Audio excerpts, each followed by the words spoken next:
I grew up in southwestern Ontario, farming country, in a place called Waterloo County. Waterloo County is home to one of the largest population of Mennonites in the world. I grew up among Mennonites, went to school with them. They're Anabaptists, which is one of the oldest Protestant denominations. Mennonites are small in number, industrious, close-knit, came to North America after they were persecuted in Russia. The joke is they're basically Jews who farm. So I went home to see my parents not long ago, and everyone was talking about something online called An Open Letter to My Beloved Church. It's a long letter touching on family and devotion and faith and scripture. A Mennonite pastor wrote it. Actually, I should say an ex-Mennonite pastor, a man named Chester Wenger. I read the letter, and I was so taken by it that I went to see him. Drove 4.5 hours on one cold January day. Oh, my. Just every day, 3, 4, 5 people say, oh, we just like your letter. We like your letter. We like your letter. The letter has been read more than 230,000 times on Mennonite.org. To put that in perspective, there are only 800,000 Mennonites in North America. It's been liked and shared all over Facebook.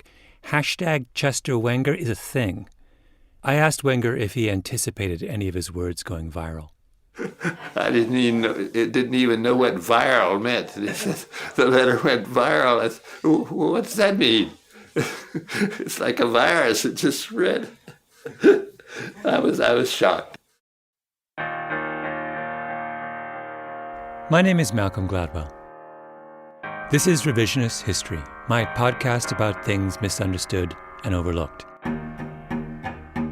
This week's episode is about Chester Wenger, and about an idea called generous orthodoxy.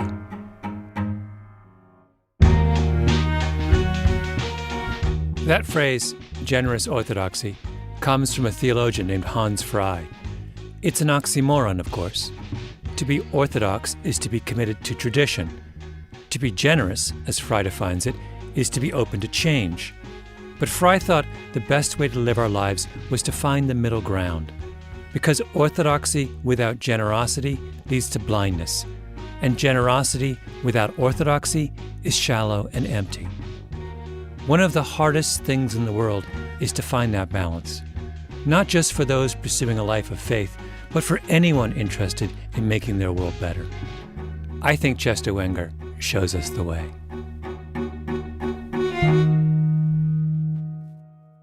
I wanted to study Bible, and I got first a Bachelor of Arts, and then I got a Bachelor of Theology. I was very interested in getting all the training I could.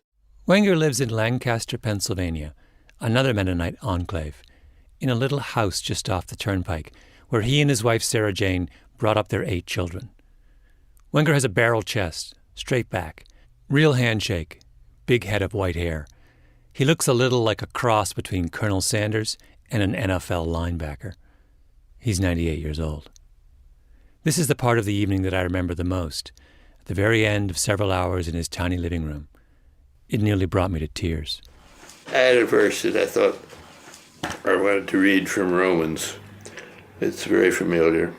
For I am not ashamed of the gospel of Christ Jesus. It is the power of God for salvation to everyone who has faith. Notice how broad that is. Let me start with a few more words about Mennonites, because what Wenger did makes no sense unless you understand the world that he inhabits. The theologian Palmer Becker has a lovely phrase to describe the Mennonite way. Jesus is the center of our faith. Community is the center of our lives. Reconciliation is the center of our work. It's hard to explain to an outsider how seriously the Mennonites take these 3 things: Jesus, community, and reconciliation. They don't use the word community, for example, in the metaphorical way, like most of us do. You know, I'm a member of the journalist community. To Mennonites, community is a much more serious thing. Listen to my friend Jim Leptison, who's a Mennonite pastor. In my dad's church growing up, it was very strict. He told me at one point that if people didn't believe you were giving 10% of your income to the church, they had the right to audit your books. And he said that without any recrimination or any condemnation, and even a bit of humor. He was like, and so my books got audited twice by his good friend and neighbor up the road. How on earth did that conversation happen? The treasurer came to him and said, "We don't think you're giving enough." Absolutely. And I have a really high view of the church. And, you speak on behalf of the church, and we've all submitted to this. So it's not like I'm submitting to something that you haven't. So we're all in this together. Yeah. And we're all trying to be as faithful as we can be. That business of auditing each other's books, that's from 50 or 60 years ago, a different era. But I think it gives you a flavor of what Mennonites mean when they say, "We're all in this together." When I was a kid, just after we moved to Canada from England, we heard about a barn raising not far from us. When a Mennonite farmer's barn burns down, the people from church gather as soon as they can, bring food and building materials and anything else to replace what was lost, and they build a new barn, frame it up one day, put it up the next. My parents were Presbyterians, but my father found the idea of a barn raising incredibly impressive, so he crashed it. You have to understand that these were what were called Old Order Mennonites, like the Amish. They drove horses and buggies and lived without electricity. My dad was a college professor in a rusty Peugeot with an impenetrable English accent and a shirt and a tie. They'd never seen him or anything like him before. They just put him to work. No questions asked. We're all in this together. Eventually, my parents would join the Mennonite church, and my brother would marry a Mennonite pastor, and I suspect that sense of community is why. There's something beautiful about that kind of belonging. One more Mennonite story from my friend Jim Leptison. This might even be the quintessential Mennonite story, about a guy who buys a house from another Mennonite, whom of course he trusted. He bought the house and found out that in fact he'd been lied to. So on either side of this man were two men from a Mennonite church. One of them said to him, "Did he tell you that the septic system was in good shape?" And he said, "Yes, he did." And he said, "And you have to fix it?" He said, "Yeah, I have to replace it completely. It was $12,000 or something." The septic system, one of the most expensive things in a house. He said, "Well, here's $4,000 for that." What he did wasn't right, and he goes to our church. And the guy on the other side said, "I'll pay whatever he didn't pay." So they together covered it. He said, "He goes to our church, and that isn't right." This is the world Chester Wenger inhabits. He's squarely in the middle of it. Wenger's father was one of the founders of a big Mennonite seminary in Virginia. His daughter, Sarah, is the president of the big Mennonite seminary in Elkhart, Indiana. Wenger lived 17 years in Ethiopia, where he helped to found and build what is now the largest Mennonite church in the world. So deep ties. Deep ties. You guys are Mennonite royalty, basically. In Hans Frey's terms, Wenger is an Orthodox Mennonite, a member of the Blossom Hill congregation in Lancaster.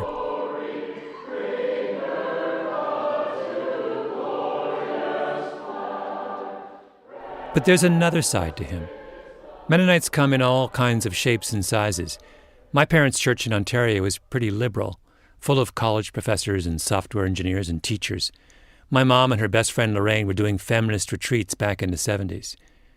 But Lancaster County, where Wenger is from, is much more conservative.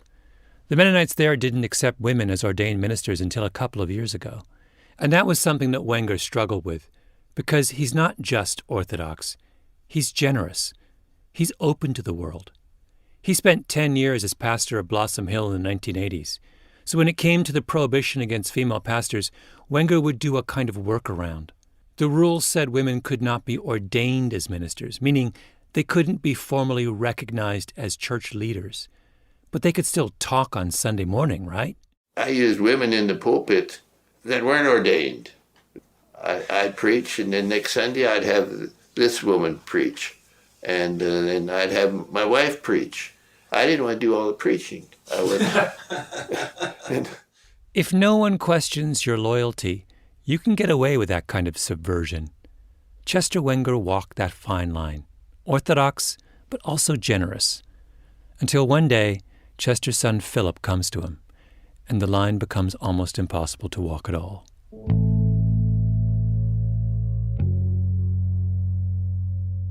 Growing up, I had no awareness of homosexuality anywhere. I remember somewhere along the line, maybe when I was early adolescence, that they talked about a cousin of mine, but I didn't know what they were talking about. The question of whether someone might be gay simply never occurred to him. And it goes without saying that a community that did not permit the ordination of women until quite recently did not have progressive views on homosexuality. But one day, Phil pulled his father aside. What did he tell you? I don't know the words he used, but I understood that he had attraction for males instead of females. And I said, maybe you can outgrow this. And so that's where we left it. And about a year later, he came back and said, Dad, I haven't outgrown it. And so we had this awareness that that's who he is. So Phil goes off to college. He comes home. He brings up the subject again. And I came to him and I explained to him 10 minutes before I was going to drive back to college in Virginia. That's Phil. He's in the room with me and Chester, sitting across from his father. That, Dad, this is for real. I'm going to identify as being gay. I'm going to tell other people I'm gay. I'm going to date other guys. And, you're going to have to get used to this. As word got out in Lancaster, the consequences were immediate. Phil had a job with the church. He lost it. He was instructed to come in and confess his sins. He refused.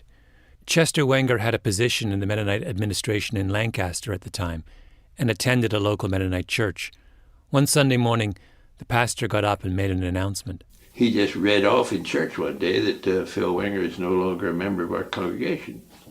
And we didn't know it. He didn't approach you first? We didn't know that he was doing that. And Phil hadn't had contact with him either, or him with Phil. And I couldn't believe it. It was unilateral, and I wasn't part of the conversation, and the deed was already done. And at that point, my faith had pretty much diminished to next to nothing, and I was going to proceed with a life outside the traditional church community. Think about this through Chester Wenger's eyes. He can accept his son's sexuality, but his own church, the church to which he has been loyal all his life, that church has now cast his son out. His orthodoxy is in conflict with his generosity, and his son is caught in the middle. Can you imagine? Not just the pain, but the guilt. He gave his life to a church that said, we're all in this together, and now that church has split his family in two. I always told Phil that your faith is most important to me, that don't give up faith in Jesus. Phil went on to start a successful restaurant business. At one point, some years ago, he goes back to his high school reunion, and there, some of his old classmates confront him and tell him they would never eat at one of his restaurants. Phil tells his mother. And you told her all this, and she said to you, don't give up on Jesus. He's sitting in his chair, straight back, 98 years old. Colonel Sanders meets a linebacker, a man of God. And as Chester Wenger talks about that moment years ago, when he worried that his son's soul was in jeopardy, he starts to weep. And I guess there was no expression at that point particularly, but as he went to go out the door, he gave a broad smile. That touched her heart, that touched mine. Don't give up on Jesus. And he seemed to accept it with a smile. And that touched us very deeply.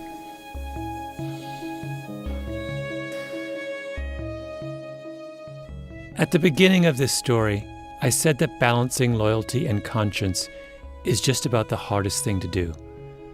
Let me give you another example. It's not as wrenching as Chester Wenger's story, but it gets at some of the same issues.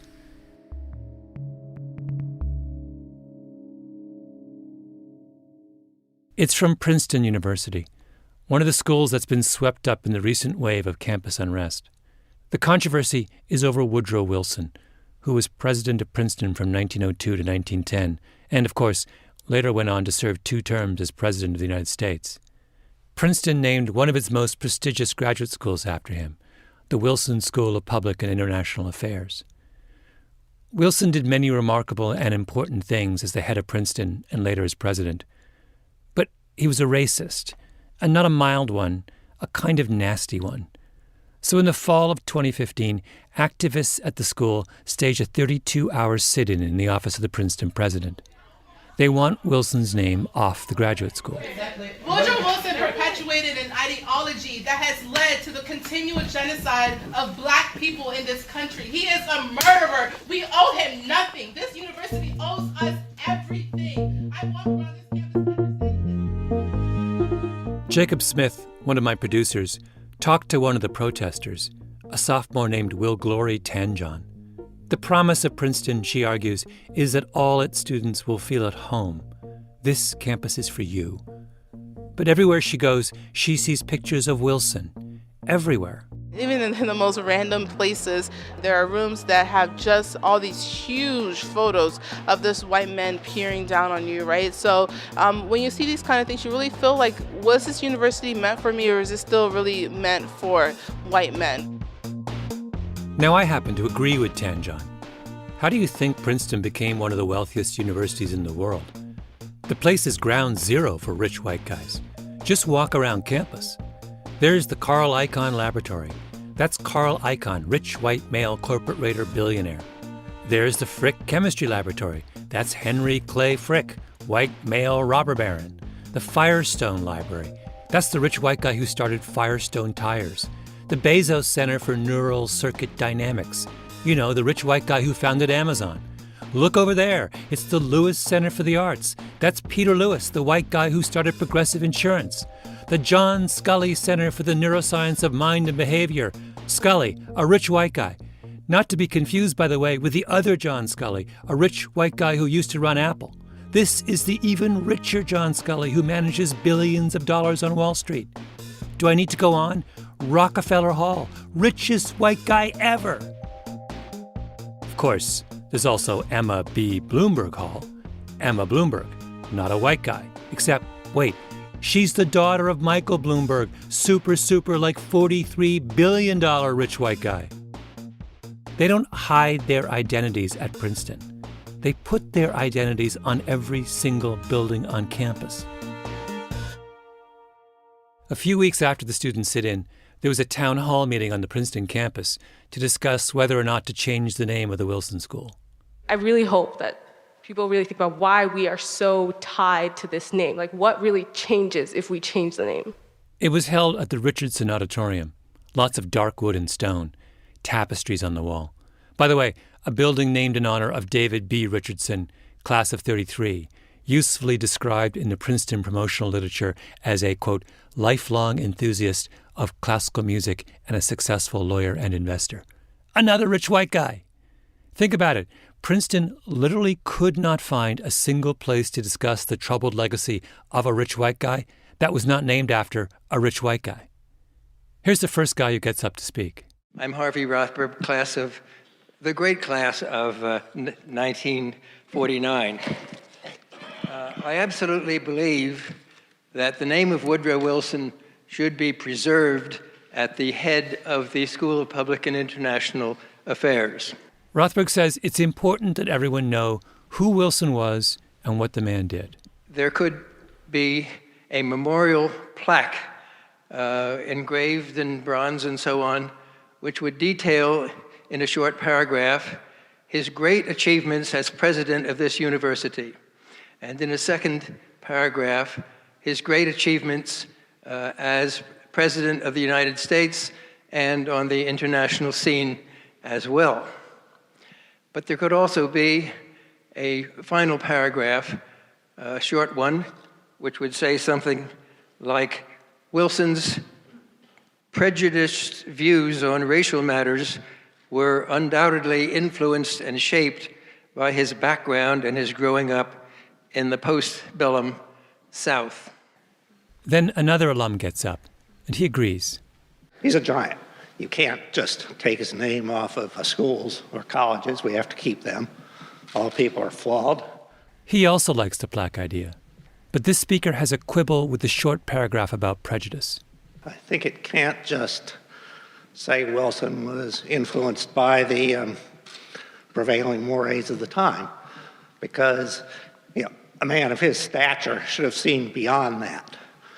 And I think somehow the plaque has to acknowledge that real harm was caused to real people. This is what the protesters are up against. I mean, can you believe these guys? When Wilson took office as president, the Federal Civil Service was one of the only institutions in Washington that was integrated. Blacks had jobs next to whites. One of the first things Wilson does is reverse that policy. Lots of black federal workers get fired, and it becomes really hard for educated African Americans to get a job in Washington. And when a delegation of black professionals comes to him to complain, you know what he says to them? Segregation is not a humiliation but a benefit, and ought to be so regarded by you gentlemen. This is the guy Princeton venerates. And the thing that the first two speakers are arguing about is the wording of the last paragraph of the plaque they want to put up, the plaque, as if the whole controversy were really just an exercise in improving signage. For goodness sake, take the man's name down.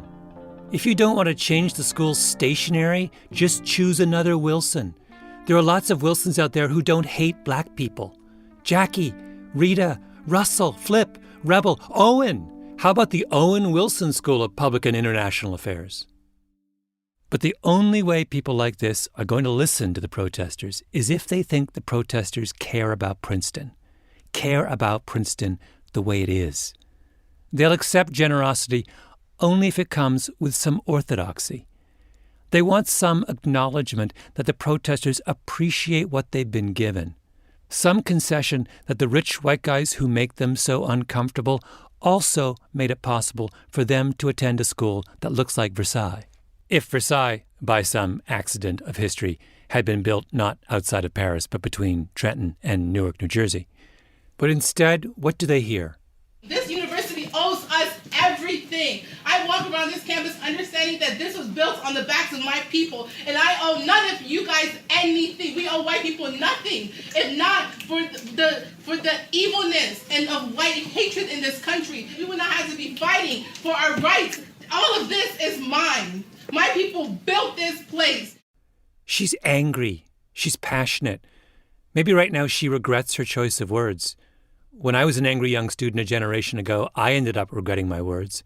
But I went to school before every emotional outburst got immortalized on YouTube. And those words are what every crotchety old Princeton alum heard when they went online. All of this is mine. How do you think they felt when they heard that? Or some version of this? I don't feel welcomed. When you walk around this campus and you see the name of Woodrow Wilson on the graduate building, right? Will Glory Tanjong complaining about the privileged white guys peering down on her. But she chose to go to Princeton. Ground zero for the privileged white guy. It's not like the school covered over the names on those buildings when she came for her campus visit. She's basically saying that the school I chose to attend, the school that makes no attempt to hide what it is and what it stands for, is not, I suddenly realize, a place that makes me feel comfortable. And so I want to change it. These are not arguments that are going to convince anyone. I don't need to tell you what happens. After a decent interval, a few months later, the Wilson Legacy Review Committee comes out with the university's decision. The head of the committee says, "At the end of the day, what we learned was that Wilson was a complicated and flawed individual. But when you look at the pluses and minuses, we didn't feel that the minuses were enough to eliminate his name." A whitewash. Here's what the protesters should have done instead. They should have said, "Wilson's name makes us so uncomfortable that we're not coming back next semester unless you change it. And we're going to tell other prospective Princeton students, minority and otherwise, to do the same." Instead of talking about what they were owed by Princeton, they should have talked about what they were willing to give up for Princeton. I am willing to give up my position at the New Jersey Versailles in order to make the school a better place. That's how much I care about Princeton. Generosity mixed with orthodoxy. Now, would that have worked? I have no idea. but the best and brightest standing up and saying, I'm giving up my place at one of the world's great universities in order to save it from itself, certainly has a better shot than a sleepover in the president's office. Yes, it would have been a costly strategy. It would have required a real sacrifice. That's why generous orthodoxy is so hard.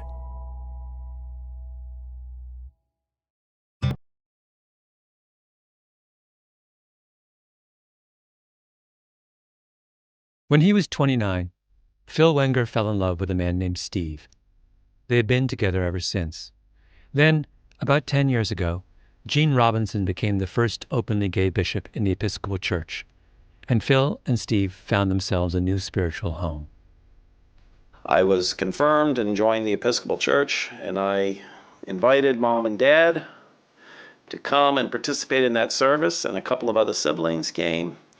And after I rejoined the church, my father could hardly stop weeping his tears of joy. When the state of Pennsylvania legalized gay marriage in 2014, Phil and Steve raced down to the courthouse to apply for their marriage license. They were the second in line. And the couple in front of us offered to let us go first, but we let them go first because we knew each other. Then they had a big party at the Hamilton Club in downtown Lancaster as they waited for their marriage certificate. Invited 400 people. Phil's rector from the St. James Episcopal Church performed a ceremony. Phil had his father say a blessing at the end. But afterward, he shared with me that he sort of was a little bit envious that I had not asked him to actually marry us. So as soon as we got the wedding certificate, and as soon as I knew we were going to get married, I went to Dad. I said, would you be willing to do this officially? Sign our wedding certificate, our marriage certificate, and would you be willing to do the vows with the two of us? They gathered in Phil's backyard. Phil, Steve, two witnesses, Chester and his wife Sarah Jane. I asked Chester Wenger about that day. Why would it matter to him that someone else would officiate at his son's wedding? He told me that the mayor offered to marry him. Well, I was his father, and I was an ordained clergy in our church. I didn't say a word. I just waited quietly. Mm-hmm. And when he asked, I said, sure. Mm-hmm. So I appreciate that he let me do that and sign a certificate.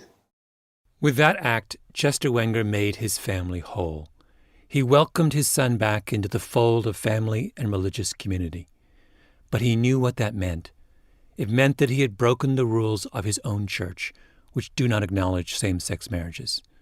There was no workaround this time, like when he had women preach from the pulpit of Blossom Hill. They had the discipline, and so they lifted my credentials. He was no longer a Mennonite pastor. You've had credentials as a clergyman for how many years? Since 1948.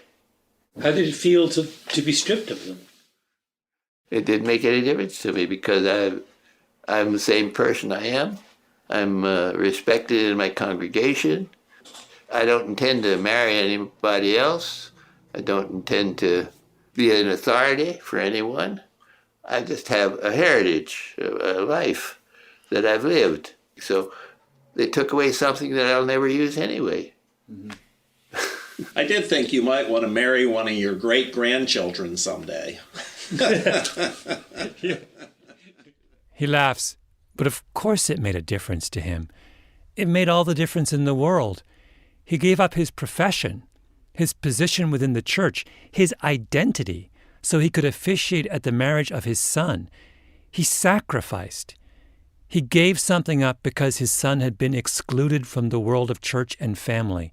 For a Mennonite, the most grievous kind of harm. And he's my child. He's my son. Mm-hmm. Precious, precious child.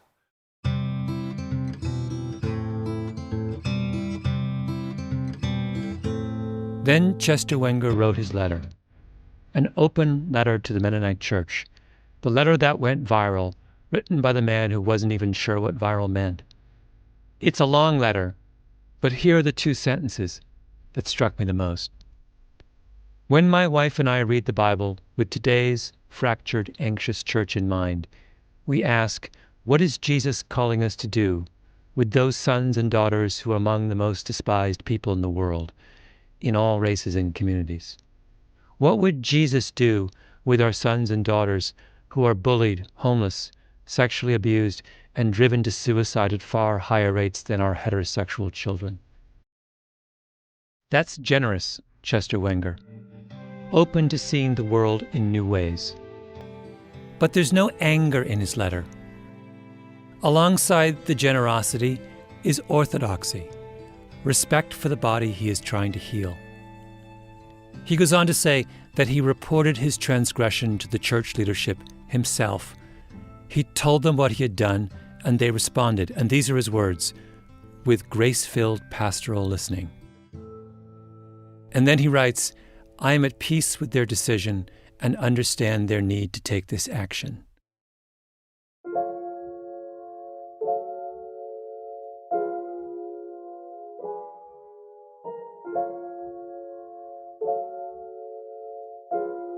Chester Wenger is going to win, maybe not right away, but he'll win, because he makes plain not just how beautiful generous orthodoxy is, but how powerful, which is something that everyone who stands up in protest needs to remember.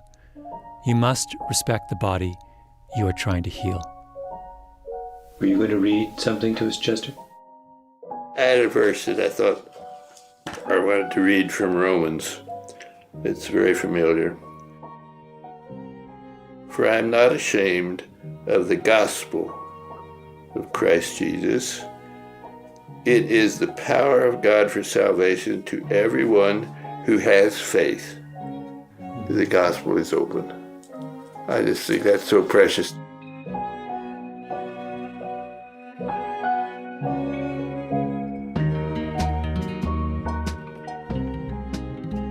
You've been listening to Revisionist History. If you like what you've heard, do us a favor and rate us on iTunes. It helps. You can get more information about this and other episodes at revisionisthistory.com or on your favorite podcast app. Our show is produced by Mia LaBelle, Roxanne Scott, and Jacob Smith. Our editor is Julia Barton. Music is composed by Luis Guerra and Taka Yasuzawa. Flan Williams is our engineer, and our fact-checker is Michelle Soraka. Panoply Management Team, Laura Mayer, Andy Bowers, and Jacob Weisberg. I'm Malcolm Gladwell.